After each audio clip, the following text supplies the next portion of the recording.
Manifesto on Contemporary Technology and Culture. Technology informs the development of our world. Through media, access to knowledge via the internet, healthcare, architectural growth, geographical management and much more. Yet currently, technology is only considering the symptoms of our society's predicaments rather than getting to its roots. Exploitative industrialization that harms third world countries' economies and societies, disenfranchises communities worldwide, and damages the earth we live on. The climate disaster is a result of capitalism, colonialism, patriarchy and westernization that forms a disconnect from our natural world and places commerce over community and human lives. Technology has become a tool in reinforcing such values due to its history and the history of industrialization as a trade and tool for enslavement, exploitation and capital gain. This could suggestively ensure that technological advancement is detrimental to a society of equity. However, this is only when technology lies in the hands of the exploiters,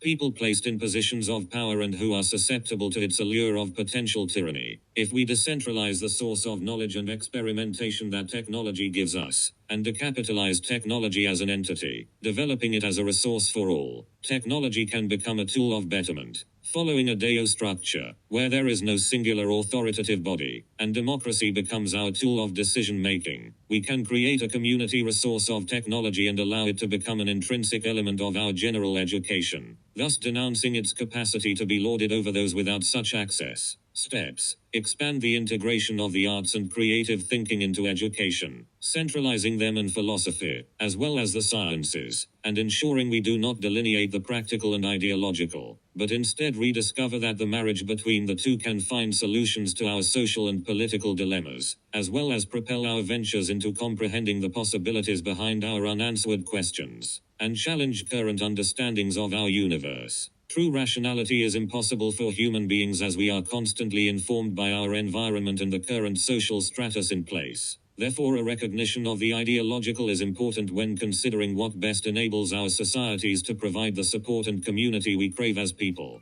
Artists at the forefront with other thinkers and scientists in conversation with how we structure our society today to achieve true equity and access to the advancements of our time. Hopefully this will lead to the formation of more community-rooted social structures where a sense of responsibility for others is elevated and individualistic values are reduced. Replacing STEM programs with the revised STEAM philosophies of science, technology, engineering, arts and mathematics. Reintroducing the arts as a key tool in conversation about our world's social advancement creates conversation around how we navigate the decline in our ecological environment at the hands of exploitative forms of technology. Using the arts as a tool of communication broadens the conversation, giving those with different intellectual inclinations an equitable floor for such discussions. Those who cannot access or engage with the current standardized education system and job industry can therefore have a say in such matters without being dismissed due to the discriminations, ableism, racism, sexism, classism,